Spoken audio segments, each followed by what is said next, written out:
60 మొదటి 2 వచ్చిన భాగాలను మనం చదువుదాం. 63వ కీర్తన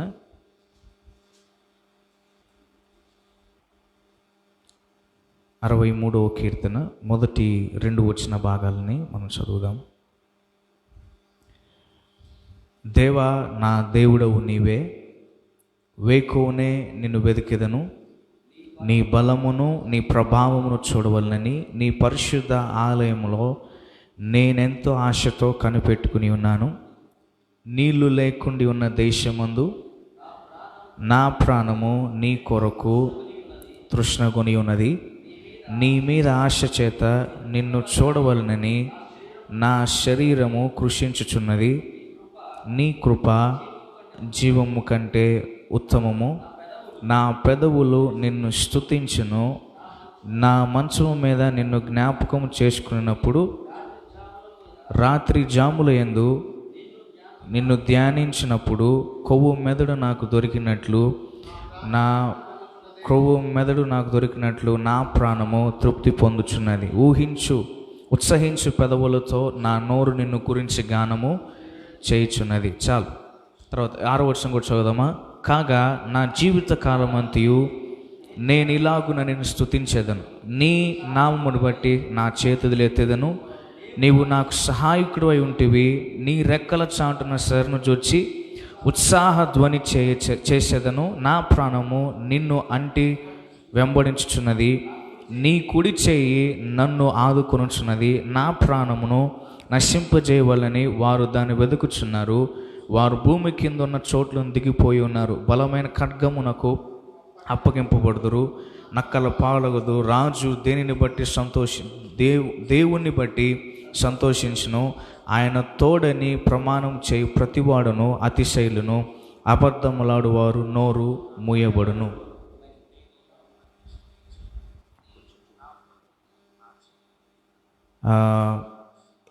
మనం 23వ కీర్తన మొత్తం చదివాం. 11 వచనాలు ఉన్నాయి, కానీ 2 వచనాలు మాత్రమే నేను మీ ముందు ఈ ఉదయకాల సమయంలో ఆరాధనకు ముందు చెప్పడానికి ఆశపడుతూ ఉన్నాను. అదండి, ఎక్కువసారి మొదటి 2 వచనాలు మళ్ళీ చదువుదామా. దేవా, నా దేవుడవు నీవే, వేకువనే నిన్ను వెతికెదను. నీ బలమును నీ ప్రభావమును చూడవలనని నీ పరిశుద్ధ ఆలయములో నేనెంతో ఆశతో కనిపెట్టుకుని ఉన్నాను. నీళ్లు లేకుండి ఉన్న దేశమందు నా ప్రాణం నీ కొరకు తృష్ణగొనుచున్నది. నీ మీద ఆశ చేత నిన్ను చూడవలన నా శరీరము కృషించుచున్నది. సో ఇక్కడ ఈ కీర్తన దావీదు రచించినట్లుగా మనం చూస్తూ ఉన్నాం. సో దావీదు అనేటువంటి పేరు మనకు వినపడగానే, దావీదు అనే వ్యక్తి పేరు మనకు వినపడగానే మనకు గుర్తొచ్చేటువంటి ఒక విషయం ఏంటంటే, దావీదు ఎవరు? దేవునికి హృదయానుసారుడైన మనుష్యుడు లేదా వ్యక్తి. సో దావీదు అనగానే అదే మాట మనం చెప్తాం, దేవునికి హృదయానుసారుడైన వాడు అని. సో నేను దీని గురించి ఆలోచన చేస్తున్నప్పుడు నాకు తెలిసినటువంటి దేవుడు దీని ద్వారా నాతో మాట్లాడినటువంటి మరొక విషయం ఏంటంటే, అతడు ఎలాగున దేవుని హృదయానుసారుడిగా చేయబడ్డాడు అనేటువంటి వాటిల్లో అనేకమైనవి ఉన్నాయి. వాటిలో ఒకటేంటంటే, దావీదు ఎల్లప్పుడూ దేవుని సన్నిధిలో ప్రార్థన చేసేవాడు మాత్రమే కాదు, దావీదు దేవునికి దగ్గరగా ఉండేవాడు మాత్రమే కాదు, కానీ దావీదు ఏదైతే చేయాలని ఆశ కలిగి ఉన్నాడో అది చేస్తూ ఉండేవాడు దేవుని విషయమై. సో నేను ఈ 63వ కీర్తన మొదటి 2 వచనాల గురించి ఆలోచన చేస్తున్నప్పుడు నాకు అర్థమైనటువంటి ఒక విషయం ఏంటంటే, దావీదుకి ఒక ఆశ ఉండింది. ఏంటి ఆశ అంటే, ఎప్పుడు కూడా దేవుని సన్నిధిలో ఉండాలి అని. అందుకే 23వ కీర్తనలో అంటాడు, నేను ఎల్లప్పుడూ నా జీవిత కాలం అంతా యెహోవా సన్నిధిలో నేను దేవుని మందిరంలో నేను నివాసం చేసేదాను. సో దావీదుకున్నటువంటి ఒక ఆశ నిత్యము దేవుని సన్నిధిలో ఉండాలి అని. అర్థమవుతుంది కదా? ఈ నిత్యము దేవుని సన్నిధిలో ఉండాలి అనేటువంటిది దావీదు యొక్క హృదయ ఆశ ఎల్లప్పుడూ కూడా. ఇంకా కొన్ని కీర్తన భాగాలు చదివితే 24వ కీర్తనలో కూడా అదే, 24వ కీర్తనలో 27వ కీర్తనలో కూడా అదే మాట అంటాడు. నీ పరిశుద్ధ ఆలయంలో నేను వచ్చాను ప్రభువా, నేను చేరాను, నాకు జవాబు నీ సన్నిధిలో దొరికిద్ది అని అంటాడు 27వ కీర్తన 4వ వచనం చదివితే. సో దావీదు దేవునికి హృదయానుసారుడిగా అవ్వడానికి కలిగినటువంటి కారణంలో దానిలో మరొక విధానం ఏంటంటే, దావీదు ఎల్లప్పుడూ దేవుని సన్నిధిలో ఎదురు చూసేవాడిగా ఉన్నాడు. ఎలాగా? మనం అక్కడ వెళ్ళాలంటే ఏం చేస్తాం చెప్పండి? ఎక్కడ వెళ్ళాలంటే దేనికోసం ఎదురు చూస్తాం? ఇక్కడ నుంచి పట్లవీడి నుండి మార్చగలాలంటే దేనికోసం చూస్తాం? మాకంటే బండి ఉంది కాబట్టి వెళ్ళిపోతాం. మీరు అవ్వాలంటే బస్ కోసం చూస్తారు, అవునా? బస్ కోసం ఏం చేస్తున్నారు? ఎదురు చూస్తూ ఉన్నారు కదా, ఎప్పుడు వస్తా, ఎప్పుడు వచ్చిందా, ఎప్పుడు. అది కరెక్ట్ టయానికి రాకుండా టయానికి మించి వచ్చింది అనుకోండి, ఒకవేళ ఒక విధానంలో వెళ్ళిపోయిందేమో ఒక కంగారు ఉంటుంది. ఇంకా రాలేదు అంటేనేమో ఏం చేస్తుంది? దానికోసం చెప్పండి, ఎదురు చూస్తూ ఉంటాం, అవునా? సో దావీదు జీవితంలో కూడా దావీదుకున్న ఒకే ఆశను బట్టి దావీదు ఎల్లప్పుడూ ఎదురు చూసేవాడుగా ఉన్నాడు. ఎక్కడో తెలుసా? దేవుని సన్నిధిలో. ఇక్కడ నా దేవుడవు నీవే, నా దేవుడు అనే మాటను ఉపయోగించి వాక్యాన్ని చెప్పినటువంటి వారు చాలా తక్కువ. దేవుని వాక్యంలో అపోజిట్ పౌలు కూడా ఫిలిప్పీ పత్రిక 4:19 ఒక మాట అంటాడు, కాగా దేవుడు అనే మాట ఉపయోగిస్తారు. తెలుగులో దేవుడు అన్న మాట ఉంది, కాగా దేవుడు అని. కానీ ఇంగ్లీష్ బైబుల్లో అయితేనేమో మై గాడ్ షెల్ సప్లై అని ఉంది. అంటే నా దేవుడు మీ అవసరాలు తీరుస్తాడు అని అంటాడు పౌలు ఫిలిప్పీ సంఘానికి. అంటే దేవుణ్ణి నా దేవుడు అని చెప్పే విధానంలో ఒకలాంటి ధైర్యం ఉంది ఆ మాటలో, అవును కదా? సో నా దేవుడు అని మనం అనాలి అంటే మనం ఎంత దగ్గరగా ఉండగలిగితే నా దేవుడు అని చెప్పగలుగుతాం. మనం సాధారణంగా చెప్పాలని చెప్తాం, ఎవరైనా దేవుడు అంటాం కదా, నా దేవుడు అని అన్నాం కదా. అంటే నా జీవితంలో దేవుడు ఎలా పనిచేస్తాడో దాన్ని బట్టి నా దేవుడు అని నేను చెప్పగలుగుతాను. సో దావీదు ఇక్కడ ఈ మాట, నా దేవుడు నీవు గనక నేనేం చేస్తాను? నిన్ను వెతుకుతాను. ఎప్పుడో తెలుసా? వేకునే. దేని కొరకు వెతుకుతూ ఉన్నాను? నీ బలమును నీ ప్రభావం చూడవలనని. ఎక్కడ వెతుకుతున్నాను తెలుసా? పరిశుద్ధ ఆలయమందు నేనెంతో ఆశతో నీ తట్టు కనిపెట్టుచున్నాను. ఆశ వేరు, ఇంకా ఆశ పెట్టుకుని ఉండటం వేరు, అవునా? అత్యాశ అంటారు. సో అత్యాశ అనేది నష్టం కలిగజేసింది. కానీ ఇక్కడ దేని కొరకు?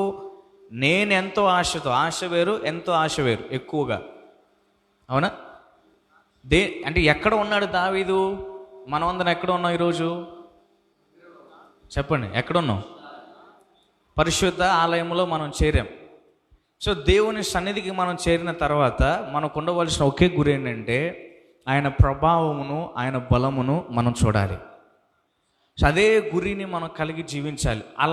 అలాంటి గురి మనం కలిగి జీవించినప్పుడు దేవుడు ఖచ్చితంగా మనం ఎందుకొరకు వచ్చామో ఆ ఆశను దేవుడు తీరుస్తాడు. సో ఆయన దర్శించేంత వరకు కూడా మనం ఏం చేయకూడదు? తిరిగి వెళ్ళకూడదు. నేను ఎప్పుడు ఒక మాట చెప్తాను ఏంటంటే, నువ్వు ఎలాగ వచ్చావో నువ్వు అలా తిరిగి వెళ్ళకూడదు. నువ్వు ఒకవేళ ఎలాగ వచ్చా అలా తిరిగి నువ్వు వెళ్తే నువ్వు వచ్చిన దానికి ఎలాంటి ప్రతిఫలము లేదు. విత్తనాలు ఉన్నాయి, ఏ విత్తనం వేసినా కానీ అన్నీ మొలుస్తాయి. కానీ ఫలం ఇచ్చే దాన్ని మాత్రమే ఉంచుదాం, ఫలము ఇవ్వని దాన్ని ఏం చేస్తాం? కొట్టేస్తాం, అవునా కదా? సో అది ఏదైనా కావచ్చు, అది మంచి చెట్టు అయినా కావచ్చు, పిచ్చి చెట్టు అయినా కావచ్చు, ఏదైనా.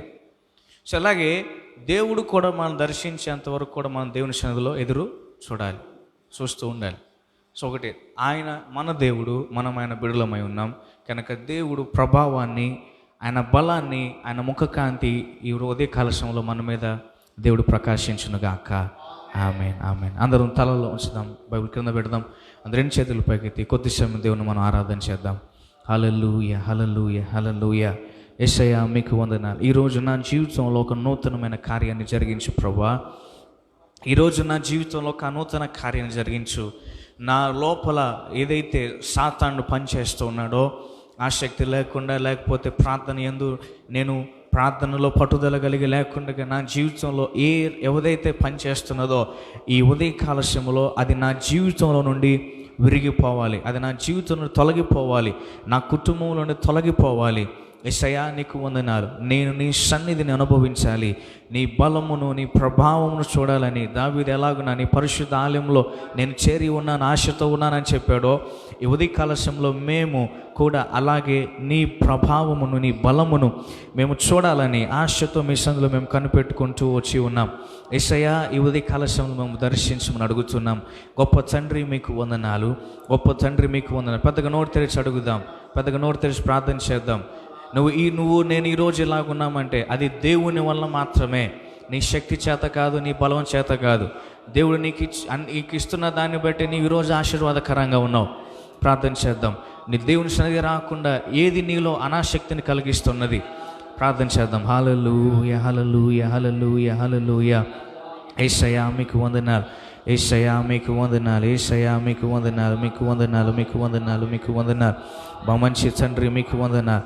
ఈ స్థలములో మీరు చేయు ప్రతి వాగ్దానాలన్నిటిని బట్టి నీ సన్నిధిలో మేము ప్రార్థిస్తూ ఉన్నాము నాయనా, నీ సన్నిధిలో మేము ప్రార్థిస్తూ ఉన్నాం. ఈ స్థలంలో నీవు చేయు ప్రతి వాగ్దానాన్ని బట్టి నీ సన్నిధిలో మేము ప్రార్థన చేస్తూ ఉన్నాం. యేసయ్యా మీకు వందనాలు. అడుగు వాటికంటే ఊహించు వాటికంటే అత్యధికముగా చేయగల దేవుడవు, అత్యధికముగా చేయగల దేవుడవు, అత్యధికముగా చేయగల దేవుడవు, అత్యధికముగా చేయగల దేవుడవు. నీకు అసాధ్యమైనది ఏది లేదు ప్రభా, నీకు అసాధ్యమైనది ఏది లేదు.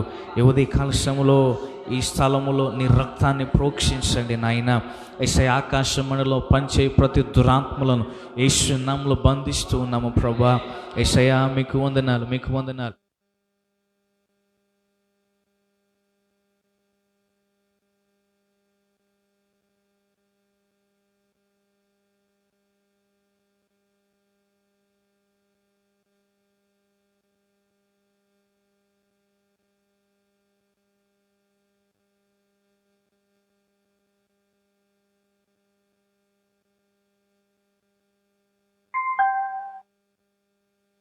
వాగ్దానము మీరు చేసిన వాగ్దానం, ఈ 2020లో మీరు చేసినటువంటి వాగ్దానం, ఈ 2020లో మీరు చేసినటువంటి వాగ్దానం, ఈ 2020లో మీరు చేసినటువంటి వాగ్దానం నైనా మీరు నెరవేర్చబోతున్నందుకు నీకు వందనాలు, మీరు నెరవేర్చబోతున్నందుకు నీకు వందనాలు, మీరు నెరవేర్చబోతున్నందుకు నీకు వందనాలు.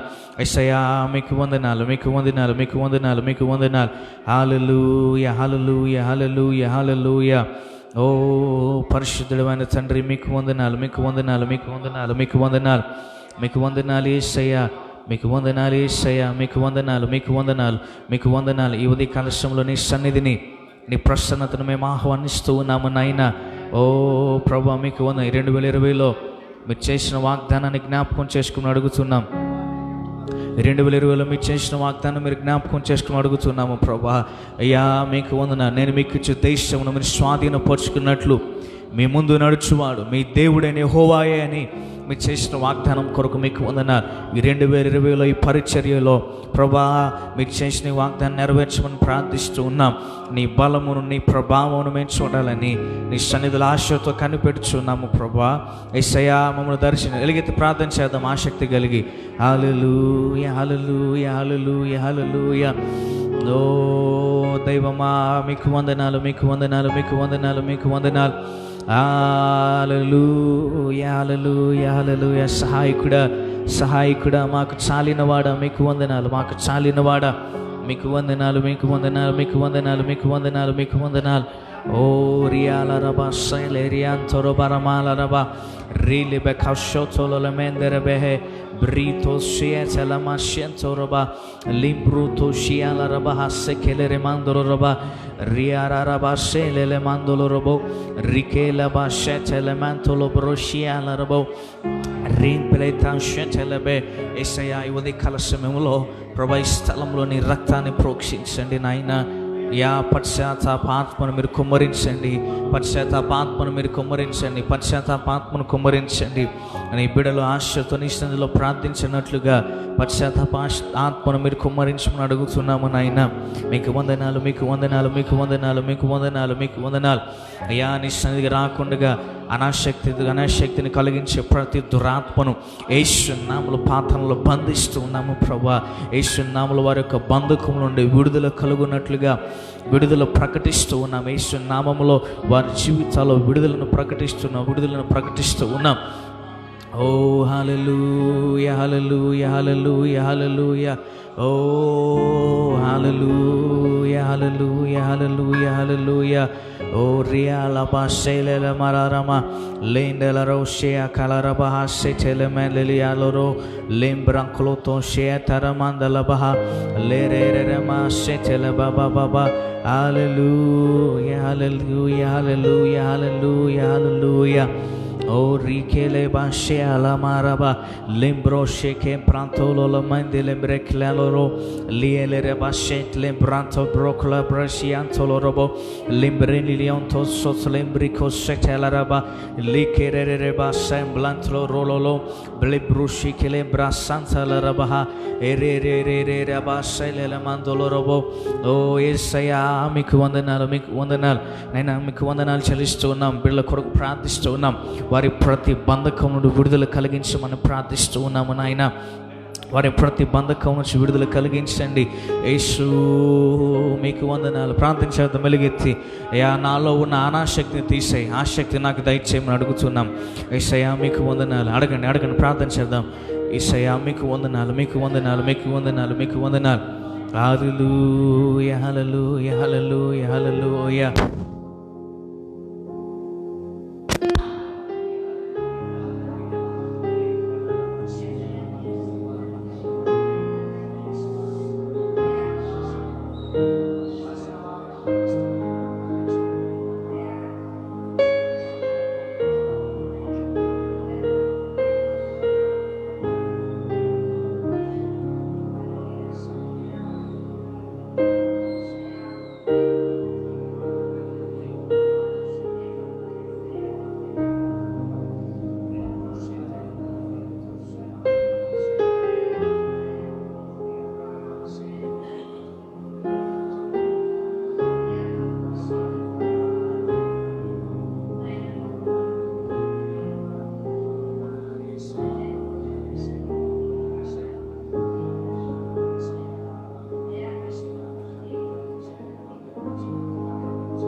హల్లెలూయా.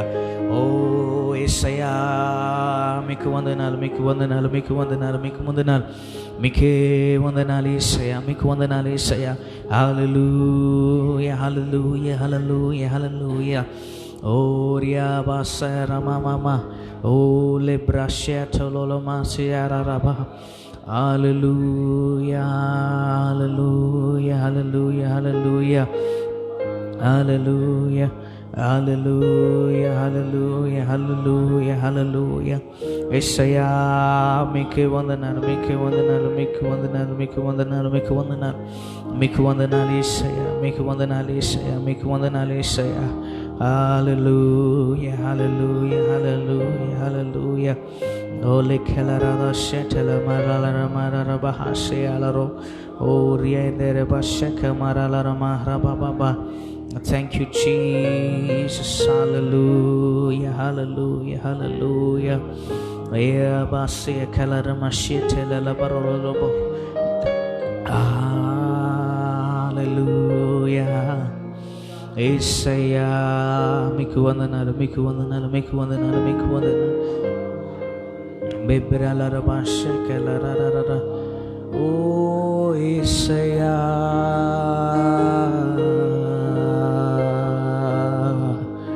ఓ యేసయ్యా, మీకు వందనాలు, మీకు వందనాలు, మీకు వందనాలు, మీకు వందనాలు, మీకు వందనాలు. ఓ యేసయ్యా, మీకు వందనాలు, మీకు వందనాలు, మీకు వందనాలు, మీకు వందనాలు. మీకే వందనాలు, మీకే వందనాలు, మీకు వందనాలు, మీకు వందనాలు, మీకు వందనాలు. హల్లెలూయా, హల్లెలూయా, హల్లెలూయా, హల్లెలూయా. ఓ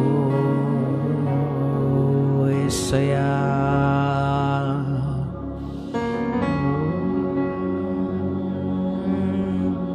హల్లెలూయా, హల్లెలూయా.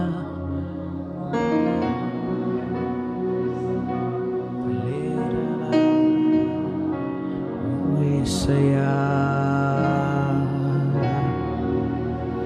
నీవే నీవే నా అతిశయము, నీవే నీవే నా పరవశము, నీవే నీవే నా అతిశయము, నీవే నీవే నా పరవశము. యేసయ్యా, నా యేసయ్యా, యేసయ్యా, నా యేసయ్యా, యేసయ్యా,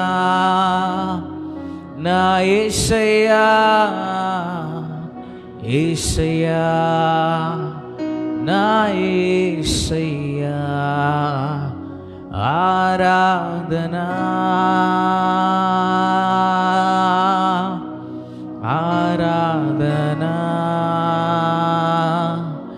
ఆరాధనా, స్తుతి ఆరాధనా, ఆరాధనా, ఆరాధనా, ఆరాధనా, స్తుతి ఆరాధనా. యేసయ్యా, నా యేసయ్యా, యేసయ్యా, నా యేసయ్యా. హల్లెలూయా, హల్లెలూయా, హల్లెలూయా, హల్లెలూయా, హల్లెలూయా.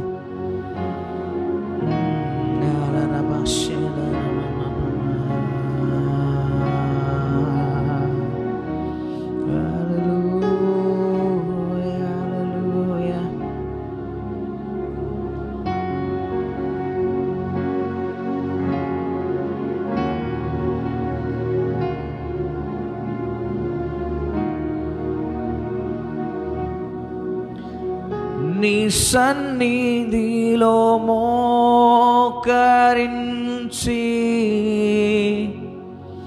నీ మార్గములో సాగేదా, నీరసించక సాగేదా, నీవేను తీరుగా. నీ సన్నిధిలో మోకరించి నీ మార్గమును సాగేదా, నీరసించక సాగేదా, నీవేను తీరుగా. నిన్నే ప్రేమించును, నిన్నే ప్రేమించును యేసు, నిన్నే ప్రేమించును. నేవేను తీరుగా నీ సన్నిధిలో మోకరించి నీ మార్గములో సాగేదా, నీరసించక సాగేదా, నేవేను తిరుగా యేసయ్యా. నిన్నే ఆరాధించును యేసు, నిన్నే ఆరాధించును, నిన్నే ఆరాధించును, నిన్నే ఆరాధించును యేసు. నీ సన్నిధిలో మోకరించి నీ మార్గములో సాగేదా, నీరసించక సాగేదా, నేవేను తీరుగా. Hallelujah, hallelujah, hallelujah, hallelujah, hallelujah.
Hallelujah hallelujah hallelujah hallelujah.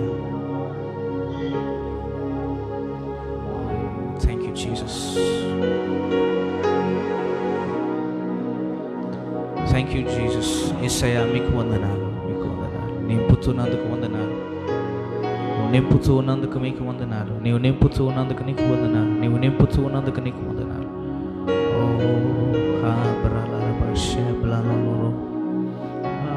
Hallelujah hallelujah hallelujah. Thank you Lord. Thank you Jesus. Thank you Jesus. Thank you Jesus.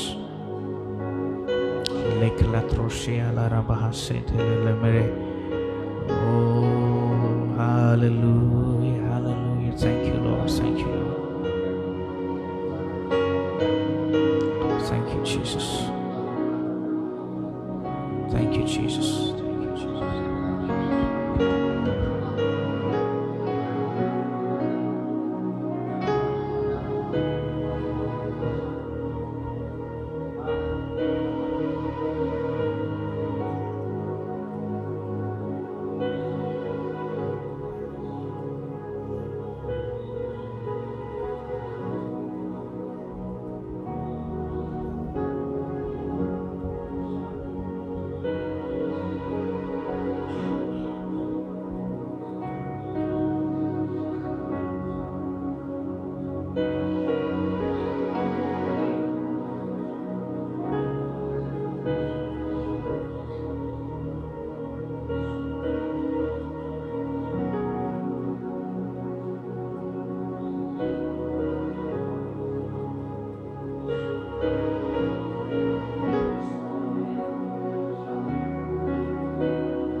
హల్లెలూయా. తండ్రి మీకు వందనాలు, మీకు వందనాలు, మీకు వందనాలు. నువ్వు చేసినటువంటి అద్భుతాన్ని బట్టి నువ్వు స్తుతిస్తూ నీకు మహిమ ఘనత ప్రభావం ఆరోపిస్తూ యేసు నామములో ఈ ఆరాధనకి సమర్పిస్తున్నాం తండ్రి. ఆమేన్, ఆమేన్, ఆమేన్. అందరూ కూర్చున్నాం.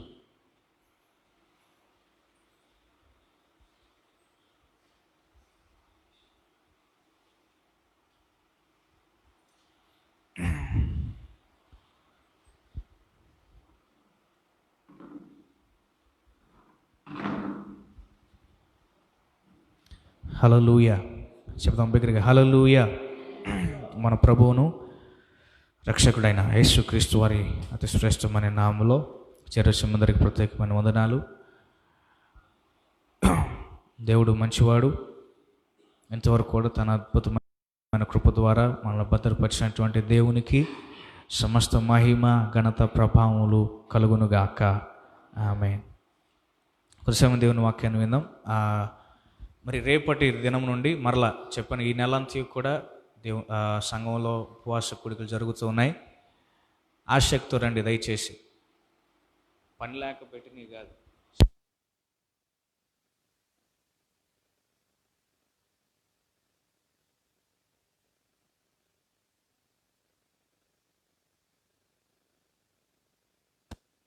దేవుడు నూతనమైన కార్యాలు చేస్తానని చెప్పి వాగ్దానం చేస్తూ ఉన్నాడు. ప్రతి ఒక్కరితో దేవుడు మాట్లాడు. ఒక్కొక్క పేరు చెప్పి దేవుడు మాట్లాడాడు. ఇంకా మీ పేరేంటి మర్చిపోయాను. మీ పేరేంటి? ఎస్తేరా? మర్చిపోయారా? పేరు మర్చిపోతే ఎట్లా? సో దేవుడు అద్భుతంగా మాట్లాడుతూ ఉన్నాడు. సో దేవుడు మీ జీవితంలో కలిగి ఉన్న దాన్ని మీరు పొందాలని ఆశపడితే దేవుడు మీ జీవితంలో కలిగి ఉన్న దాన్ని మీరు తెలుసుకోవాలి, అది మీరు పొందాలంటే ఉపవాస కూడికల్లో మానవద్దు దయచేసి. అర్థమవుతుందా? ఇవి మీ కొరకు, పని లేక మాకేదో పని లేక గది పెడుతుంది. అర్థమవుతుందమ్మా? మనకన్నీ తిరిగి దేవుని సన్నిధికి రావడానికి మాత్రమే ఆనే పీనొప్పి వస్తాయి. ఆ సాకులు చెప్పకూడదు, దేవుడు సాకులు వెండవు. అర్థమవుతుందా? అది ఉండే కొంత ఆసక్తి పెరగాలి కానీ తగ్గకూడదు. అందుకే వాక్యంలో ఉంది కదా, మొదటి స్థితి కంటే కడపటి స్థితి భయంకరం, మేలు కాదు. అర్థమవుతుందా? కడపటి స్థితికి ఎవరు వెళ్ళకూడదు. అది కనుక ప్రార్థన కూడికల్లో పాలు పొందండి, దేవుడి ఒక ఆత్మ ద్వారా తాకబడండి, దేవుడు చేసే కార్యాలను మీ జీవితంలో అనుభవించండి. అర్థమవుతుందా? రేపు వారం కూడా ఉపవాస ప్రార్థన జరుగుతాయి. రేపు వారం, అలాగే పై వచ్చే వారం మార్చి నెల 6వ తారీఖు వరకు ఈ కూడుకులు జరుగుతూనే ఉంటాయి. ప్రతి వారం నేను చెప్తూనే ఉంటాను, మీకు జ్ఞాపకం చేస్తూ ఉంటాను. ప్రతి వారం జరుగుతూనే ఉంటాయి. సో కనుక దాన్ని మీరు మనసులో పెట్టుకోనండి.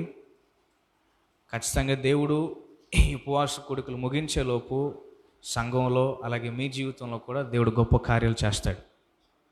ఆమేన్. సో మీకు నమ్మకం లేకపోతే నేనైతే ఏం చేయలేను, కానీ నేను నమ్ముతున్నాను దేవుడు నా జీవితంలో చేస్తాడని. ఒకవేళ మీ జీవితంలో కూడా దేవుడు చేస్తాడంటే నా జీవితంలో కూడా దేవుడు అద్భుతాలు చేస్తాడని చెప్పండి. నా జీవితంలో కూడా దేవుడు చేస్తాడు. ఆమేన్. సో కనుక దేవుడు నూతన కార్యాలను మన కొరకు ఈ 2020లో దేవుడు చేయబోతున్నాడు. కనుక ఈ ఉపవాస కూడికలలో ఎవరు కూడా పోగొట్టుకోవద్దు దయచేసి. ప్రభుపేట మీకు ప్రేమతో మనవి చేస్తూ ఉన్నాను, జ్ఞాపకం పెట్టుకోనండి, రండి. సో తర్వాత మనం ఏదైతే విత్తనంగా అనుకున్నామో, మరి ప్రతి నెల 3వ వారం అని. సో ఈ వారం 3వ వారం ఇది. నేను సిద్ధపడలేదంటే కొంచెం నాకు విత్తడానికి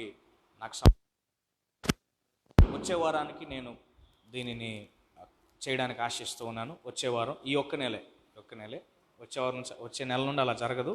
వచ్చే నెల ఏదైతే అనుకున్నామో దాని కొరకు చేయడానికి సిద్ధపడండి. సో నేనైతే అడగను, చెప్తాను, వాక్యం చెప్తాను. ఇవ్వాలని దేవుడు ప్రేరేపిస్తే ఇవ్వండి, లేకపోతే లేదు. డబ్బులు అడుగుతున్నాడు అట్లా అంటే మీరు తిట్టుకున్నా పర్లేదు, నేనేం అనుకోను. దేవుడు చూస్తున్నాడు. ఇంకా మీ తిట్లు వల్ల దేవుడు ఇంకా నన్ను దీవిస్తాడు, దానికి నేను ఇంకా దేవుని స్తుతిస్తాను. కనుక చెడు ఆలోచన అనేది సాతాను నుండి వచ్చేది, దేవుని నుండి వచ్చేది కాదు. ఇంతవరకు నువ్వు ఇంతగా దీవించబడుతున్నావంటే నీ జీవితంలో నీవు నమ్మిన దేవుడు కాకుండా నువ్వు సంపాదించిందని గుండె మీద చేసుకుని చెప్తే నేనేం మాట్లాడను దానికి.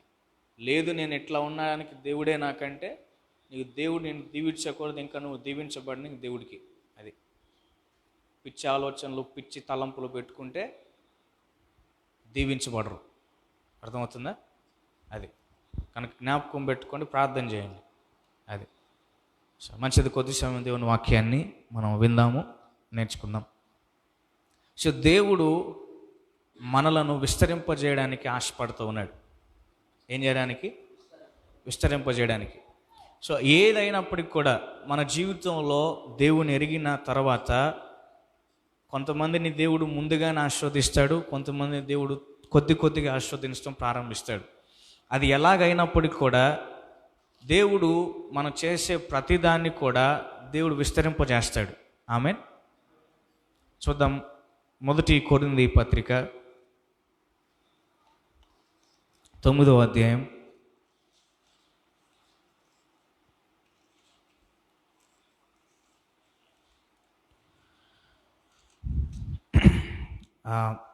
2 కొరింథీ పత్రిక 9వ అధ్యాయం 2 కొరింథీ పత్రిక 9వ అధ్యాయము 10వ వచనం చదువుదామా? 10వ వచనం. విత్తువానికి విత్తనమును, తినుటకు ఆహారమును దయచేయు దేవుడు మీకు విత్తనమును దయచేసి విస్తరింపజేసి మీలో ప్రతి విషయంలో పూర్ణ దౌర్భాగ్యము గలవారగునట్లు మీ నీతి ఫలము వృద్ధి పొందింప చేయును. చాలు. సో ఇక్కడ మనం చూస్తూ ఉన్నట్లయితే ఏం చేస్తూ ఉన్నాడంట, దేవుడు ఏమి ఇస్తాడు? విత్తువానికి విత్తనాన్ని ఇస్తాడు. తర్వాత తినడానికి ఏం చేస్తాడంట? ఆహారాన్ని. తర్వాత ఏమన్నాడు? దయచేయు దేవుడు మీకు విత్తనము దయచేసి ఆ విత్తనాన్ని ఏం చేస్తాడంట? విస్తరింపజేస్తాడు. అంటే మనం విత్తే విత్తనాన్ని మాత్రమే కాదు దేవుడు విస్తరింపజేయవాడు, మనం చేసే ప్రతి పనిని కూడా దేవుడు విస్తరింపజేసేవాడై ఉన్నాడు. ఆమేన్, హల్లెలూయా. సో మనం ఎలా ఉన్నామో అలాగే ఉండటం అనేది దేవునికి ఇష్టమైనటువంటిది కాదు, దేవుని చిత్తం కూడా కాదు. మనం దీవించబడటం, మనం ఆశీర్వదించబడటం, మనం వర్ధిల్లించబడటం, మనం అన్ని విధాలుగా దేవుని యందు గురి కలిగిన వారమై మన జీవితంలో మన విశ్వాస ప్రయాణాన్ని కొనసాగించడం అనేది దేవుని యొక్క ఉద్దేశమై ఉన్నది. ప్రతి ఒక్కరు మనందరి జీవితంలో దేవుడు తన ఉద్దేశాన్ని కలిగిన వాడై ఉన్నాడు. సో అంత మాత్రం కాకుండా ఆయన చేసే ప్రతి పనిని కూడా మన జీవితంలో దేవుడు అనుభవించడానికి కూడా దేవుడు ఇష్టపడుతూ ఉన్నాడు. సో మోషే జీవితాన్ని ఒకసారి గమనిస్తే, మోషేని దేవుడు ఎన్నుకున్నప్పుడు కేవలం ఇజ్రాయేలు ప్రజలను బయటకు తీసుకురావడానికి మాత్రమే ఉపయోగించుకోలేదు దేవుడు. మోషేని అన్ని విధాలుగా దేవుడు ఉపయోగించుకోవడం ప్రారంభించాడు. ఇజ్రాయేల్ని విడిపించడానికి, అలాగే ఇజ్రాయేలీలకు ఏది అవసరమై ఉన్నదో, వారికి ఆహారం లేనప్పుడు మోషే ప్రార్థించినప్పుడు దేవుడు ఆహారాన్ని వారికి ఇవ్వడం, అలాగే వారు ఎర్ర సముద్రం దగ్గర ఉండి అటు ఇటు కాని పరిస్థితులు వారు ఉంటున్నప్పుడు మోషే ప్రార్థించినప్పుడు ఎర్ర సముద్రాన్ని దేవుడు పాయలుగా చేయడం, అలాగే నీళ్లు లేనప్పుడు దేవుడు మోషే ప్రార్థించినప్పుడు బండ నుండి నీళ్లను దేవుడు నీళ్ళని ఎలా తెప్పించాడో, వీటన్నిటి విషయంలో నేను ఇజ్రాయెల్ జీవితాన్ని, మోషే యొక్క జీవితాన్ని గమనిస్తూ ఉన్నప్పుడు దేవుడు మోషేని అన్ని విధాలుగా దేవుడు వాడుకోవడం ప్రారంభించాడు. కేవలం ఒక పని కొరకు మాత్రమే కాదు. సో వాటన్నిటిలో కూడా ఒక ప్రాముఖ్యమైన విషయం ఏంటంటే, ఇజ్రాయేలీలు అలాగే మోషే జీవితాన్ని, వీరిద్దరి మధ్య ఉన్నటువంటి జీవితాన్ని వ్యత్యాసం చూస్తే గనక, వీరు కేవలం అద్భుతాన్ని అనుభవిస్తూనే వచ్చారు, కానీ చూశారు అంటే వారు దాన్ని తిన్నారు, వారికి అవసరమైన దాని వరకు మాత్రమే ఉన్నారు, కానీ మిగిలిన దాని విషయమై వారి అన్నిటికీ కూడా ఎదగలేదు ఇజ్రాయేలీలు. కానీ మోషే మాత్రము అద్భుతాలు చేశాడు, చూశాడు, అనుభవించాడు కూడా. ఏం చేశాడు? చూశాడు, మొట్టమొదటిగా చేశాడు, తర్వాత చూశాడు, అనుభవించాడు. సో అది చివరి వరకు తన జీవితంలో కొనసాగించబడింది. ఒక విషయం దగ్గర తాను దేవుడు ఏది వద్దన్నాడో అది చేశాడు గనక కోపాన్ని బట్టి మోషే ఆగిపోయాడు అక్కడితో. అక్కడి నుండి తర్వాత దేవుడు ఎవరిని తీసుకొచ్చాడు? యెహోషువని తీసుకొచ్చాడు కదా, ఒక అవిధేయత పని చేయటం వల్ల. సో అంటే మన జీవితంలో కూడా దేవుడు మనలను ప్రతి విషయమై విస్తరింపజేసి మనలను కేవలము అవసరం నిమిత్తమై దేవుణ్ణి వాడుకోవాలనేటువంటిది దేవుని ఉద్దేశమై లేదు. మనము ఆయన మన తండ్రిగా, మనం ఆయన కుమారులముగా, మనం ప్రతి విషయమందు ఆయనకు మొట్టమొదటి ప్రాధాన్యత కలిగినటువంటి వారమై ఎల్లప్పుడూ కూడా మన జీవితంలో మనం ముందు కొనసాగుతూ మనం చేయు ప్రతి పని విషయమై మనం దీవించబడి విస్తరించబడటం అనేటువంటిది దేవుని యొక్క ఉద్దేశం. ఆమేన్, హల్లెలూయా. సో అందుకే ఫలింపు, విస్తరణ, లేకపోతే విస్తరించడం, ఫలించడం రెండు ఒకేసారి జరిగేవి. ఒకదానమంటే ఒకటి. ఫలింపు లేకుండా విస్తరించబడడం ఉండదు, విస్తరింపు లేకుండా ఫలింపు అనేది జరగదు. జాగ్రత్తగా వినండి. సో నీవు విస్తరించబడాలి అంటే, ఈనాటి దినాల్లో చాలామంది దేవుని సన్నిధికి వస్తున్నా దేవుని ఎరిగిన వారు కానీ దేవుని ఎరగనటువంటి వారు కానీ ఎవరైనా వారిద్దరి జీవితంలో ఎలాంటి వ్యత్యాసం లేని వారుగా జీవిస్తున్నారు. కారణం ఏంటంటే, దేవుని ఎరిగినటువంటి వాడు కూడా ఈనాటి దినాలు, అంతకుముందు చాలాసార్లు మీతో చెప్పాను, గతించినటువంటి కొన్ని నెలలు వాక్యం నేను బోధిస్తున్నప్పుడు ఒక విషయాన్ని మీతో నేను చెప్పాను, మరలా మీకు జ్ఞాపకం చేస్తున్నా. తరం మారింది, చెప్పండి, తరం మారింది, ప్రజలు మారారు. ఏమైపోయి ఈరోజు ఎట్లా అయిపోయారు ప్రజలు? చెప్పాను కదా ఎట్లా అయిపోయారు. తక్షణం, వెంటనే, బ్రూ ఇన్స్టెంట్. చూసారా? తాగుతారా? కాఫీ తాగుతారా? కాఫీ తాగరా? చెప్పండి అమ్మా, తాగుతారు కదా, అప్పుడు మాకు కూడా తీసుకొస్తారు లేదో ప్రేమతో. ఆ? సరే. సో ఏముంటుంది దాని మీద, ప్యాకెట్ మీద? Bru instant. మీరు చూసారు లేదు, చిన్న చిన్న ఉంటాయి చిన్న మాటలు. బ్రూ అని పెద్దగా ఉండి కింద ఇన్స్టెంట్ అని రాస్తుంది. అంటే ఏమని? వెంటనే అని. పాలు కాగుతున్నాయని ప్యాకెట్ ఓపెన్ చేసి పక్కన పెడితే ఏమైపోయింది? ప్యాకెట్ గడ్డగట్టిపోయింది కదా, కరిగిపోయింది, గడ్డగట్టిపోయింది. ప్రయోజనం ఉంటుందా? లేదు. సో ఒకవేళ ఇప్పుడు పాలు కాగిన తర్వాత మనం తీసుకుంటే ఉపయోగం అది, అవునా? సో అంటే అది అప్పుడు వరకే. కొంచెం సమయం ఎక్కువైనా కొంచెం సమయం తక్కువైనా అది దేనికి పనికిరాదు, అంతే కదా? సో అది దేనికి వరకు దానికే. సో ఈనాటి దినాల్లో ప్రజలు కూడా అలాగే తయారైపోయారు. దేవుని వద్దకు రాగానే అన్నీ అయిపోవాలి. ఎట్ట అయిపోతాయని? నువ్వు ముందు దేవుణ్ణి విశ్వసించాలి, ఆయన చేసే కార్యం విషయమై నువ్వు నమ్మగలగాలి, విధేయత చూపాలి, ఇవన్నీ జరగాలి.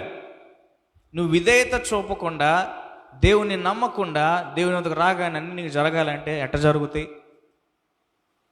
సో దేవుణ్ణి ఎరిగిన తర్వాత కొద్దిగా ప్రారంభించబడిన స్థితి నుండి దేవుడు అంతకంతకు విస్తరించిన తర్వాత, దేవుడు అంతకంతకు ఎదిగింపజేసిన తర్వాత, దేవుడు అంతకంతకు దీవించిన తర్వాత, దీవించబడినటువంటి వారు మొట్టమొదటిలో ఉన్నటువంటి ఆసక్తి, మొట్టమొదటిలో ఉన్నటువంటి ఆ దేవుని కొరకున్నటువంటి ఆకలి ఏమైపోయింది? వారిలో దూరమైంది. సో ఇప్పుడు అక్కడికి వచ్చిన తర్వాత ఏమైపోయిందంటే, ఇప్పుడు ఎక్కడి నుండి దీవెన వస్తుందో ఉండట్లేదు, దీవెన ఎక్కడ దొరికిందో వస్తున్నారు. అంటే దీవెన ఎవరి ద్వారా దీవించబడితే ఇలాగున మనం ఉంటున్నామో, ఆ దీవెనకు కర్త అయినటువంటి దేవుని మర్చిపోయి దీవెన దీవెన దీవెన అంటూ ఏం దీవెన వెంట పరిగెత్తున్నారు. దేవుడు ఖచ్చితంగా నీ పనిని విస్తరింపజేసి, నీవు చేసే ప్రతి పని విషయమై విస్తరించబడటమే కాకుండా ఫలింపు చేస్తాడు దేవుడు. అది ఎప్పుడు అంటే, నీవు ఖచ్చితంగా ఆయన మాటకు లోపడగలిగినప్పుడు. ఖచ్చితంగా మనము ఫలించడం, విస్తరించబడటం దేవుని చిత్తమై ఉన్నది. అర్థమవుతుంది? అందరి మాట చెప్పండి. నేను ఫలించడము, విస్తరించడం నా తండ్రి నన్ను కోరుతున్నాడు. సో నా తండ్రి కోరిక చెప్పండి. నేను ఫలించడం, విస్తరించడం. మరలా నేను ఫలించడం, విస్తరించడం దేవుని యొక్క చిత్తము. ఆమేన్, హల్లెలూయా. సో దేవుని చిత్తం ఏంటి చెప్పండి? ఎవరు? నేను. సో మనం చేసే ప్రతి పని, మనం చేసే ప్రతిదీ కూడా విస్తరించబడడం, ఫలించబడడం. అందుకే యోహాను సువార్త 15వ అధ్యాయంలో దేవుడు అంటాడు, నేను ద్రాక్షవల్లి, తీగలు మీరు. నాలో ఫలింపని ప్రతి తీగ తీసి నరికివేయబడుతుంది, పారవేయబడతాయి. సో నాలో ఉన్నవాడు ఫలిస్తాడు, నాతో అంటు కట్టబడ్డవాడు. నాలో అంటు కట్టబడినటువంటి వాడు ఏం చేయబడతాడు? ఫలించబడడు. సో ఇప్పుడు కొంచెం లోతుకు మనం వెళ్ళి కనుక గమనిస్తే, ఈ ఫలింపు అనే విషయంలో అసలు ఎలాగో మనం ఫలించి విస్తరించగలుగుతున్నాం అనేటువంటి ఆలోచన మనం చేసినప్పుడు, దేవుని వాక్యాన్ని మనం ఎలా వింటున్నాం అనేటువంటి దాన్ని ఒకసారి ఆలోచన చేయాలి. వినే వాక్యం మన జీవితంలో ఎలా పనిచేస్తాను అనే దాన్ని మనం గ్రహించాలి. ఎందుకంటే యేసు ప్రభువు వారు చెప్పాడు, విత్తువాడు ఒక ఉపమానం చెప్పాడు. విత్తువాడు విత్తనాలు విత్తడానికి బయలుదేరాడు. వాడు విత్తుతో ఉండగా ఏం చేయబడ్డాయి? ఒకటేమో త్రోవ పక్కన పడ్డాయి, ఒకటేమో ముళ్ళ పొదలో పడ్డాయి, ఒకటేమో రాతి నేలలో పడింది, ఒకటేమో మంచి నేలలో పడింది. ఏది ఫలించింది? ఏది విస్తరించింది? ఏది దీవెనకరంగా ఉన్నది? చూద్దామా? లూకాసు సువార్త 11వ అధ్యాయంలో, లూకాసు సువార్త 11వ అధ్యాయం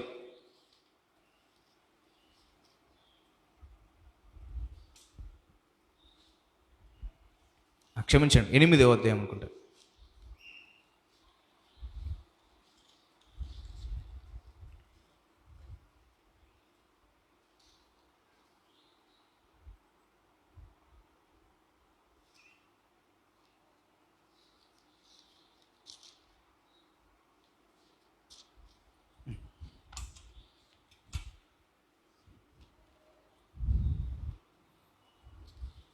8వ అధ్యాయం 9 నుండి చదువుదామా? 8వ అధ్యాయం 9వ వచనం నుండి.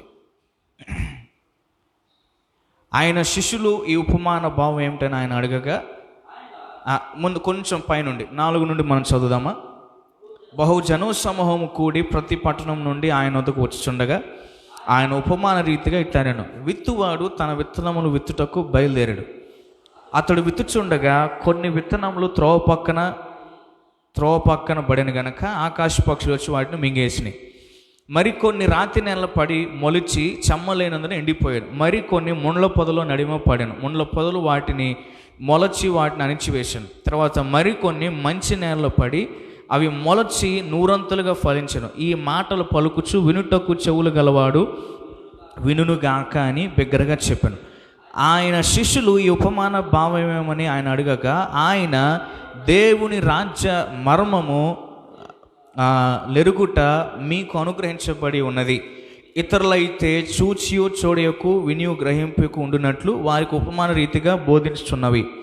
సో ఈ ఉపమాన భావం ఏమనగా, విత్తనము దేవుని వాక్యము. తర్వాత త్రోవ పక్కన ఉండు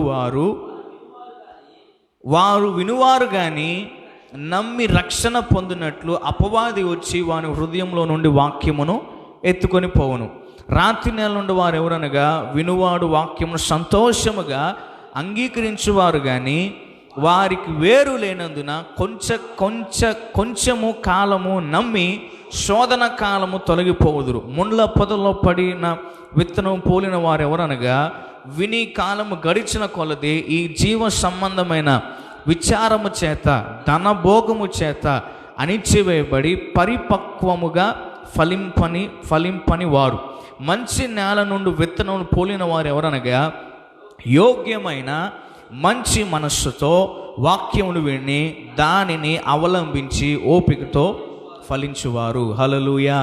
చదువు హల్లెలూయా. ఎవరు ఫలిస్తారు? సో ఇప్పుడు ఫలింపు, విస్తరణ అనేది ఫలింపు ద్వారా జరిగేది. నేను ఫలించినప్పుడు విస్తరించబడటం అనేది నేను చూస్తాను. సో నేను ఫలించకుండా విస్తరించబడాలి అంటే అది మాత్రం జరగదు. ఎందుకంటే ఈ రెండు ఒకే రీతిగా పనిచేస్తాయని చెప్పాను ముందు కదా. సో ఇప్పుడు నేను ఫలించడం అనేది దేవుని చిత్తమే, విస్తరించబడడం అనేది కూడా దేవుని చిత్తమే. ఇప్పుడు నేను ఫలించబడకుండా నా ఫలింపు ఎలా ఉన్నది అనే విషయాన్ని నేను ప్రశ్నించుకుంటే నా జీవితంలో నేను ఎలా విస్తరిస్తాను అనేటువంటిది కూడా నాకు అర్థమైంది. అర్థమవుతుందా?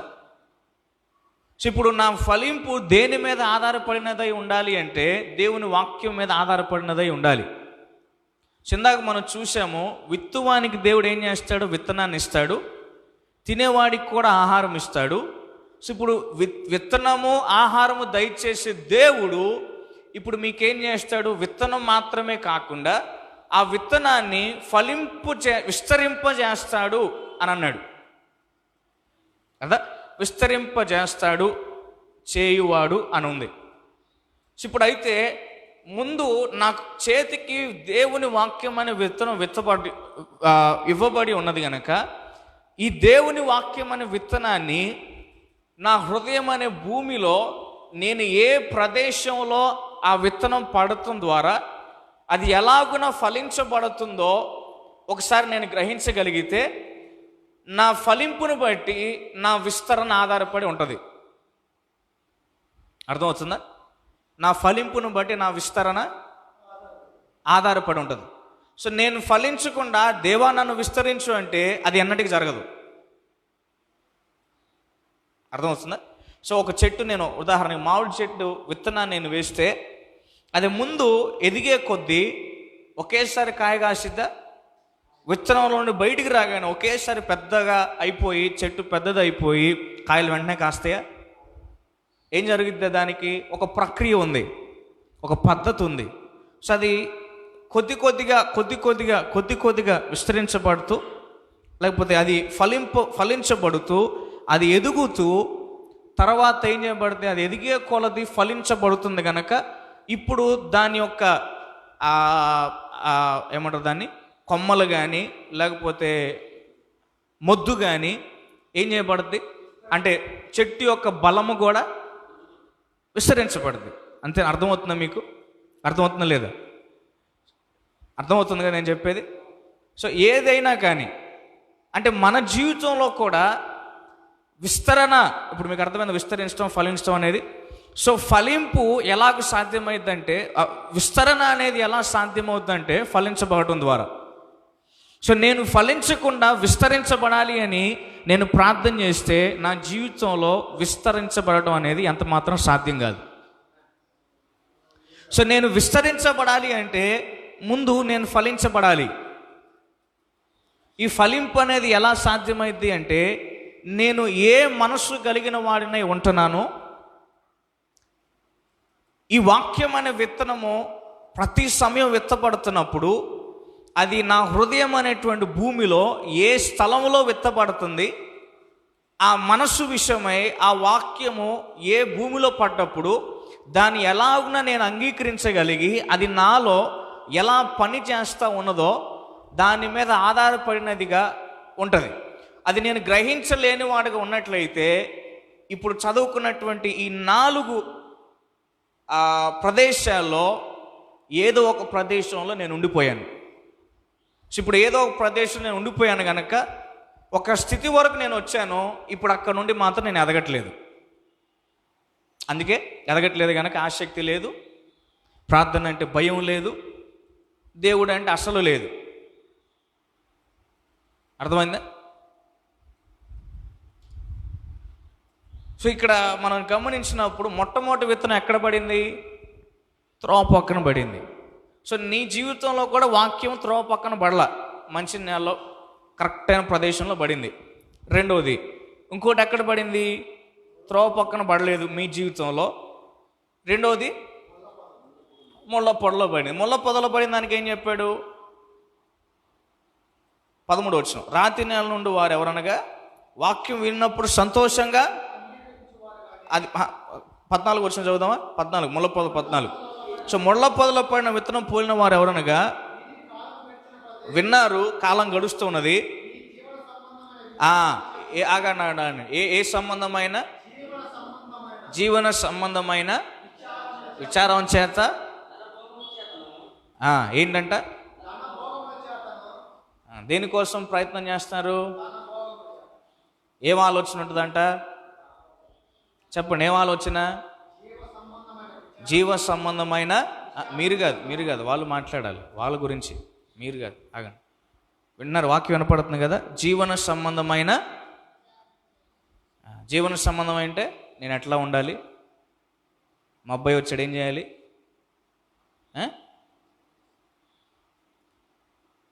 చెప్పండి, అర్థమవుతుందా? గోన అడిగితే దేవుడికి నేను లెక్క చెప్తాను, మా అబ్బాయి వచ్చాడు అంటే దేవునికి లెక్క చెప్పిద్ది అంటావా? ఎట్లా అజ్ఞానంగా మాట్లాడుతుంది. దేవునికి లెక్క చెప్పే అంత తోలమా? లేకపోతే దేవుని ఎదుట దేవా ఎట్లా వచ్చాడెట్ట అని చెప్తావు? ఎన్నిసార్లు క్షమించాలి దేవుడు? ధన భోగము చేత శరీర ఒకసారి మళ్ళీ జీవన సంబంధమైన విచారాల చేతను ధన భోగము చేత అణిచివేయబడి పరిపక్వముగా అంటే అర్థం ఏంటంటే ఇంగ్లీష్లో మెచ్యూరిటీ అంటారు, అంటే ఎదగని వాడు అని. మెచ్యూరిటీ ఏమో ఎదిగినవాడు, ఎదగలేని వాడేమో మెచ్యూరిటీ లేనివాడు అంటారు ఇంగ్లీష్లో మాట్లాడితే. ఇప్పుడు ఇంగ్లీష్ ఎక్కువైపోయింది తెలుగు కంటే కూడా. నేనేమో ఇంగ్లీష్ చెప్పడానికి నా బాధ, ఈడకేడ మీకేడ అర్థం కదా నా బాధ. నేను వాక్యం చెప్పిన వాళ్ళు ఇంగ్లీష్లో మెచ్యూరిటీ అంటారు, వాళ్ళు ఏంటంటే ఇంగ్లీష్లో అంటున్నారు వాళ్ళు. నేను బిత్తరపోతున్నా. ఇక్కడ కాదులే, మాచల సంఘంలో. నేను వాళ్ళకేడ అర్థం కాదని నేను బాధపడి, నేను నా తంటాలు పడి నేను తెలుగులో చెబుతున్నా పూర్తిగా ప్రతిదీ కూడా. వాళ్ళు ఇంగ్లీష్లో నాకు సమాధానం ఇస్తున్నారు. సో ఇక్కడ పరిపక్వత లేనివారు అంటే ఎదగకుండా ఫలించని వారు. సో ఒకసారి ప్రశ్న వేసుకోండి, మీరు ఎంతవరకు నిజంగా ఎదిగారా లేదా? దేహపరంగా ఎదగాలనేది కాదు, దేహపరంగా అందరు ఎదుగుతారు, అది ఎదగాలి అంతే. దేహపరంగా ఎదుగుతాం, దేహపరంగా గురించిన ఆలోచన కాదు. వాక్య విషయమై నీ ఫలింపు ఎలా ఉంది? ఎంతవరకు నువ్వు విస్తరించావు? మునుపటి సంగతులను గురించినటువంటి ఆలోచన లేకపోతే మునుపటి గురించినటువంటి సంగతులను దేవుడు ఎప్పుడు జ్ఞాపకం చేసుకోడు. అర్థమవుతుందా? సో అంతకంతకు వెళ్ళే కొలది దేవుడు తన మహిమతో నింపుతాడు, కానీ అంతకుముందు ఉన్నట్టుగా దేవుడు ఎప్పుడు చేయడు. అర్థమవుతుందా మీకు? సో మన విస్తరణ దేని మీద ఆధారపడి ఉంటుందంటే మన ఫలింపు మీద ఆధారపడి ఉంటుంది. నీ ఫలింపు దేని మీద ఆధారపడి ఉండాలంటే దేవుని వాక్యం మీద ఆధారపడి ఉండాలి. సో అప్పుడప్పుడు ప్రార్థన చేసి కొంతమంది ఎట్లా ఉంటారంటే కేవలం ఏదన్నా పరిస్థితి వస్తే మాత్రమే, వచ్చినప్పుడే, రోగం వచ్చినప్పుడు, జబ్బు వచ్చినప్పుడు, లేకపోతే ఇంకేదన్నా కాలు ఇరిగినప్పుడు, చెయ్యి ఇరిగినప్పుడు, లేకపోతే వాళ్ళ ఆయన తంతున్నప్పుడు, వాళ్ళ పిల్లలు తంతున్నప్పుడు, వాళ్ళ పిల్లల మాట విన్నప్పుడు, అప్పుడు మాత్రమే దేవుని సన్నిధి గుర్తొచ్చింది. అలాంటి వాళ్ళు దేవుని ఎరగని వారు కాదు, దేవుని ఎరిగిన వాళ్ళే, రక్షణ పొంది సంఘంలో ఉన్న వాళ్ళే. మిగిలిన టైం అంతా కూడా అంతా బాగుంది కాబట్టి దేవుడు అమ్మా ఏనండి, మిగిలిన టైంలో దేవుడు గుర్తురాడు. ఎప్పుడు గుర్తొస్తాడు? అలా భర్త తాగి ఎగిరెగిరి తంతా, ఎక్కడ పడితే అక్కడ తంతా, ఆ నొప్పి ఈ నొప్పి వస్తే అప్పుడు అన్నయ్య ప్రార్థన చేయండి మా ఆయన అంటున్నాడు. ఏం మాత్రం చేయదు. మళ్ళా ఎవరు? భార్య తన్నించుకునే మాత్రం చేయదు ప్రార్థన, మా భర్త మారాలని తన్నించుకుంటానే ఉంటుంది. అంతకుముందు గుర్తురాదు. మళ్ళీ అంతకుముందు ఎప్పుడు ప్రార్థన చేయాలి మా ఆయన కోసానికి గుర్తురాదు, ఎప్పుడు గుర్తురాదు. బయట మాత్రం ఈడు అట్లా అంటాడు, ఇట్ట అంటాడు, ఇట తాగుతాడు, అట్ట తాగుతాడు, అట్ట. మళ్ళీ బయట ఈ రకంగా మాట్లాడడం. ఈడకొస్తే మాత్రం దేవుని సన్నిధికి వస్తే అసలు ఏమలాంటి పరిశుద్ధురాలు ఎవరు కూడా ఉండరు. అవునా? మీ గురించి కాదులే, మీరు అటు చూడబాకు, మీ గురించి అంటలే నేను, అంటే జరిగే పరిస్థితి చెబుతున్నా. మీరు చాలా మంచివాళ్ళు. వాళ్ళకి అప్పుడు వరకు గుర్తురాదు. ఎందుకంటే కారణం ఏమైపోతుంది, ఎందుకు ఇలా జరుగుతుంది అంటే కాలం మారిపోయేసరికి ప్రజలు కూడా మారిపోయారు. ఒక విషయాన్ని గుర్తుపెట్టుకోండి, ఎప్పుడు దేవుని రాజ్యం, దేవుడు మన కొరకు మరలా తిరిగి రాబోతున్నాడు. దేవుని రాకడ చాలా సమీపంగా ఉంది, మొట్టమొదటి. రెండవది, దేవుని రాకడ సమీపం ఉంది కనుక దేవుడు తన కార్యాలు ఎలా త్వరితంగా చేస్తూ ఉన్నాడో అలాగే దేవుని కార్యాలను ఆపు చేయడానికి సాతాను కూడా పనిచేస్తూ ఉన్నాడు. ఇంకొక మాట, మూడవది, దేవుడు నీ వెంటే ఉన్నాడు, దెయ్యం కూడా నీ వెంటే ఉంది. దేవుడు చేసేది నువ్వు గ్రహించకుండా ఉంటే దెయ్యం చేసేది నువ్వు గ్రహిస్తావు. దేవుని చేసేది నువ్వు గ్రహిస్తే దెయ్యం చేసేదాన్ని బంధిస్తావు. అర్థమవుతుందా? అర్థమవుతుందా లేదా? సో ఆసక్తి లేదు, ప్రార్థనలో పాలు పొందట్లేదు, ప్రార్థన రావట్లేదు అంటే దేవుడు చేసేది కాదు, అది ఎవరు చేసేది మరి? చెప్పండి, ఎవరు చేసేది? మాట్లాడండి అమ్మా. ఎవరు చేసేది? ప్రార్థన చేస్తారులే, ప్రార్థన చేయకుండా ఎవరు ఉండరులే. చెప్పండి, ఎవరు చేసేది? చెప్పాలి. ఎవరు చేసేది? దేవుడా? దేవుడు ప్రార్థన చేయొద్దు అంటాడా? దేవుడు మందిరానికి వదిలేం, ఈరోజు కూర్చో ఇంట్లో రెస్ట్ తీసుకు అంటాడా? పని చేసా కష్టపడి వదిలే అంటాడా? ఎవరు మరి? చెప్పండి, ఎవరు మాట్లాడాలి? మీరు ఎవరు? సాతాను. అంటే ఎంత సులువుగా సాతానుకు లోపడిపోతున్నాం మనం, అంతేనా? లోపడాల్సింది ఎవరికి? దేవునికి. మనం ఎవరు లోపడుతున్నాం? అర్థమవుతుందా లేదా? సో నువ్వు వాడిని ఎదిరించినంత వరకు కూడా వాడిని యొద్ద నుండి పారిపోడు, అట్లాగే ఉంటావు. అంటారు నిమ్మకు నీరెత్తినట్ట, అంతేనా? ఇక్కడికి వచ్చిన తర్వాత నాకు కూడా అన్నీ వస్తున్నాయి, సామెతలు గేమంతులు అన్నీ వస్తున్నాయి. అది. సో ఈ మూడు విషయాలు నీ జీవితంలో నీకు జ్ఞాపకం లేకపోతే నువ్వెప్పుడు అలాగే ఉంటావు. సో నువ్వు అలా ఉండడానికి దేవుడు ఇష్టపడట్లేదు, గుర్తుపెట్టుకోండి. అలా ఉండడానికి దేవుడు ఇష్టపడట్లేదు నీ జీవితంలో. నువ్వు ఎదగాలి, నువ్వు విస్తరించబడాలి. సో ఇక్కడ మనం చదువుకున్నట్లుగా విత్తనము దేవుని వాక్యము. సో ఆ వాక్యము నీ జీవితంలో విత్తబడుతున్నప్పుడు ఆ వాక్య ప్రకారమే యోగ్యమైన మనసుతో నువ్వు దానికి లోబడి ఉండగలిగినట్లయితే అప్పుడు ఆ విత్తనం మాత్రమే ఫలించింది. అదే కదా చివరి మాట, చివరి విత్తనం గురించి ఒకసారి చదువుదామా. 15వ వచనం, మంచి నేల నుండి విత్తనం పోలిన వాడు ఎవరనగా యోగ్యమైన మంచి మనసుతో వాక్యం విని దానిని అవలంబించి దానిని ఏం చేస్తాడంట? ఏం చేస్తాడు? అవలంబించి. అలంబించి కాదు నాన్న, అవలంబించి. అవలంబించి అంటే ఏంటి? ఆచరణలో పెట్టడం. ఆచరణలో పెట్టడం. ఆచరణ అంటే తెలుసు, ఆచరణ కూడా తెలీదా? ఏంటి ఆచరణ అంటే? చెప్పండి, మాట్లాడండి. ఆచరణ అంటే ఏంటి? క్రియలోకి పెట్టడం అంటే పని చేయడం. బా, ఓ బోర్డు తీసుకుని రేపు రాసి చూపిద్దాం అందరికి. ఏబిసిడ్లు నేర్పిద్దాం. మాట్లాడంటే మాట్లాడరేంది? మాట్లాడండి. అవలంబించడం అంటే పని చేయడం, క్రియ చేయడం. పొలానికి వెళ్ళి పత్తి కోయకుండా మిరగాయలు కోయకుండా ఏం చేస్తారా? చెప్పండి అంటే వెళ్తారా? కొయ్యకుండా ఉంటారు అట్టాగే?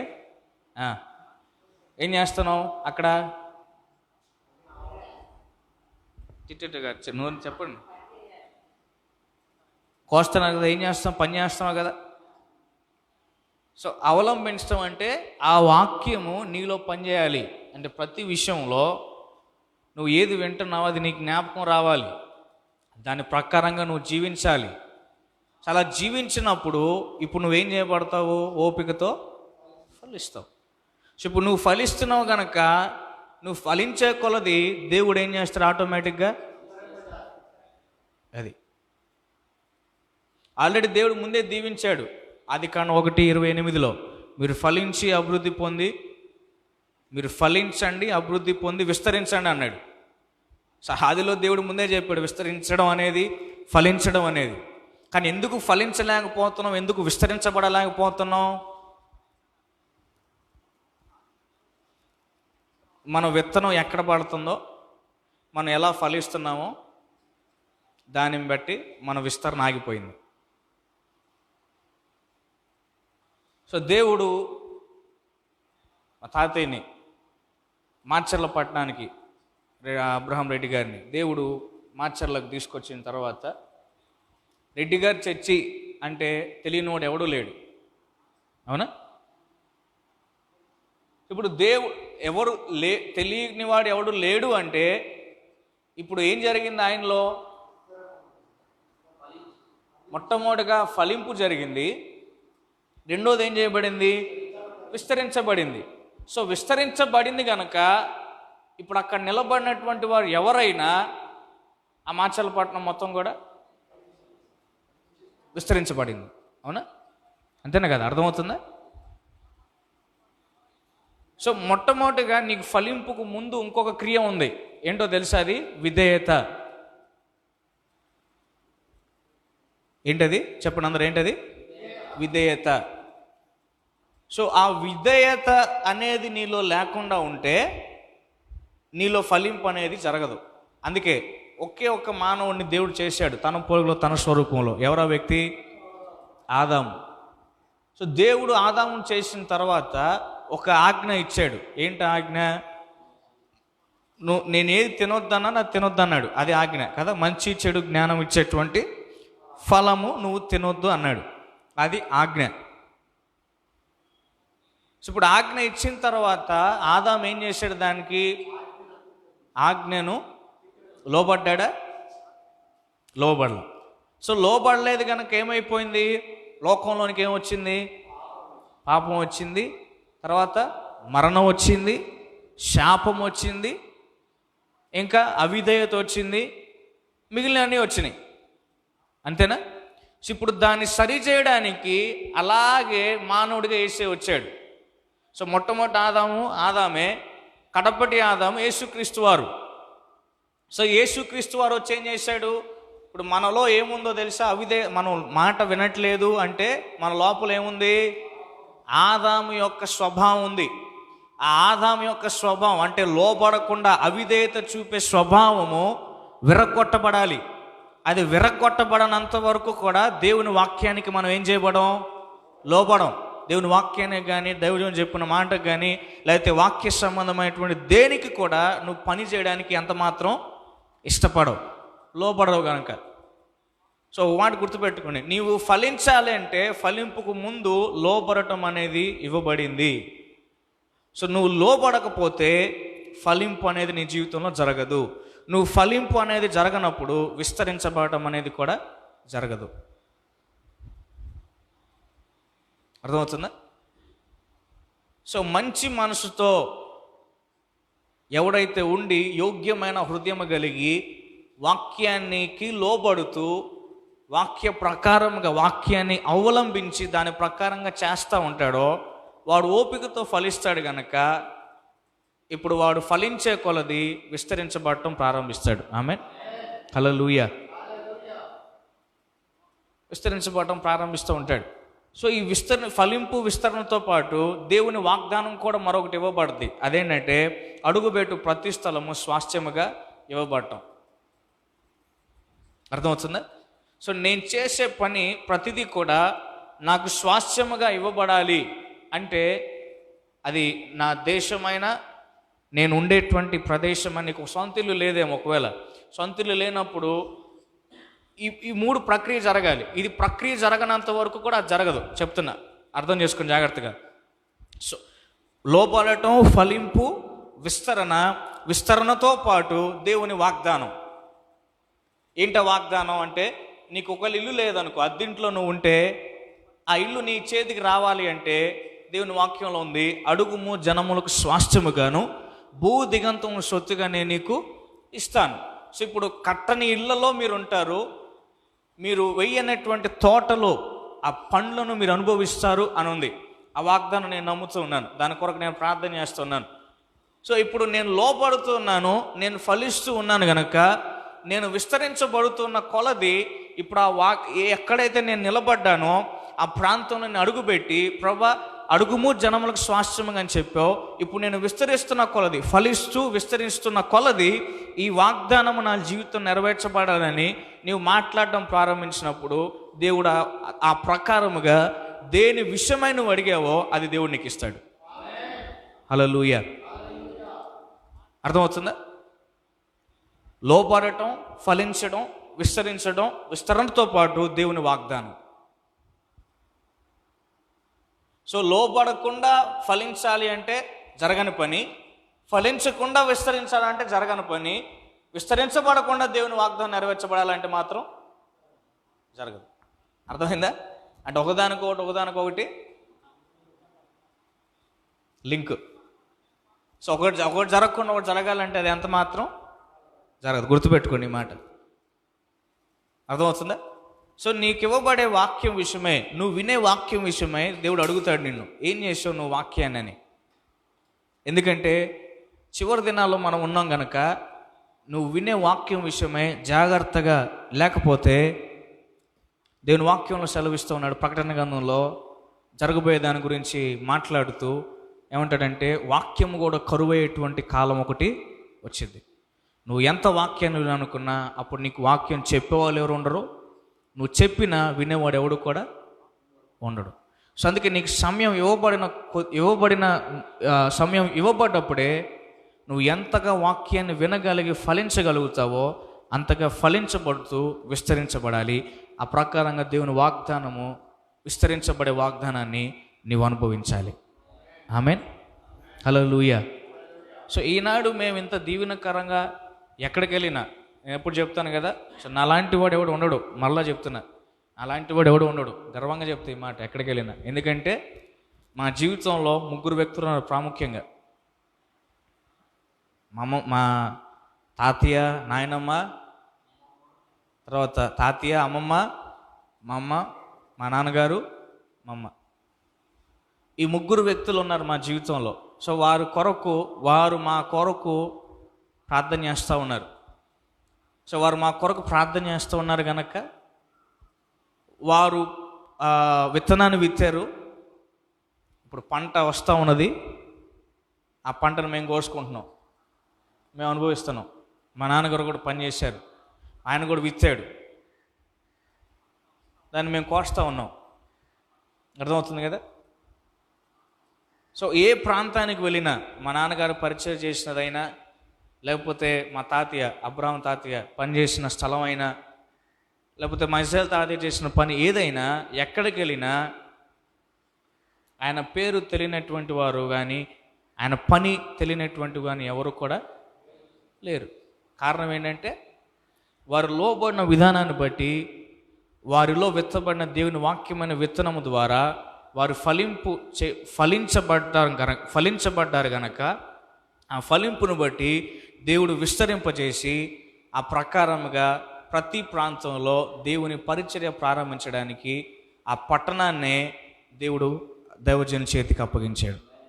హల్లెలూయా. సో ఈనాడు ఎక్కడికి వెళ్ళినా ఇజ్రాయేల్ తాతయ్య పేరు చెప్తే అయ్యా పలానా అంటారు. తాతయ్య పేరు చెబితే ఇప్పుడు ఏమంటారు? అయ్యా తెలుసండి. ఏ వృక్షాన్ని అడిగినా మాచర్లో కానీ, లేకపోతే ఈ పట్లిల్లో, లేకపోతే ఈ తేరాల మనకున్నటువంటి సంఘంలో ఎక్కడికి వెళ్ళి ఎవరిని అడిగినా ఆడు చర్చి దేవుని ఎరిగినోడైనా దేవుని ఎరగనోడైనా ఎవరైనా రెడ్డి గారు అనగానే అయ్యా ఏమంటాడు? తెలుసయ్యా అంటాడు. అవునా? అలా కదా? సో అంటే నేను ఈ మాటలు ఎందుకు చెప్తానంటే, సో దేవుడు దైవజనులుగా, దైవ సేవకుల కుటుంబముగా మా జీవితంలో చేసిన వాడు మీ జీవితంలో కూడా దేవుడు చేయగలవాడు. అది ఎప్పుడు నువ్వు నమ్మితే, సో నువ్వు కూడా లోబడితే, నువ్వు కూడా వాక్యమును బట్టి ఫలించగలిగితే ఆ ప్రకారంగా దేవుడు విస్తరింపజేసి ఆ ప్రాంతాన్ని దేవుడు నీకు ఇస్తాడు. హల్లెలూయా. సో ఆ ప్రకారంగా దేవుడు ఈ స్థలంలో ఏదైతే మా తాతయ్య ప్రారంభించాడో ఆ ప్రకారంగా ఈ పని దేవుడు నా చేతికి అప్పగించి ఉన్నది. సో ఇక్కడ ఫలించడం మాత్రం కాదు, ఈ పని వృద్ధి చెందుతూ విస్తరించబడిద్ది. ఖచ్చితంగా నేను నమ్ముతున్నాను. ఆ ప్రకారంగా దేవుడు ఈ స్థలంలో అద్భుతమైన కార్యములు దేవుడు జరిగించునుగాక. ఆమేన్. దేవుడు తన మాటలు దీవించునుగాక. తలలో ఉంచుదాం. ఒక క్షణం విన్న వాక్యాన్ని బట్టి మనం ప్రార్థన చేద్దాం. హల్లెలూయా, హల్లెలూయా, హల్లెలూయా. దేవుడు నీతో మాట్లాడితే ఉదయకాల సమయంలో దేవుడు నీతో మాట్లాడినందుకు దేవుని స్తుతించు. యేసయ్యా నువ్వు నాతో మాట్లాడావు, నీకు వందనాలు. నేను ఫలించాలి, నేను విస్తరించబడాలి, నేను దీవించబడాలి. హల్లెలూయా, హల్లెలూయా, హల్లెలూయా, హల్లెలూయా, హల్లెలూయా.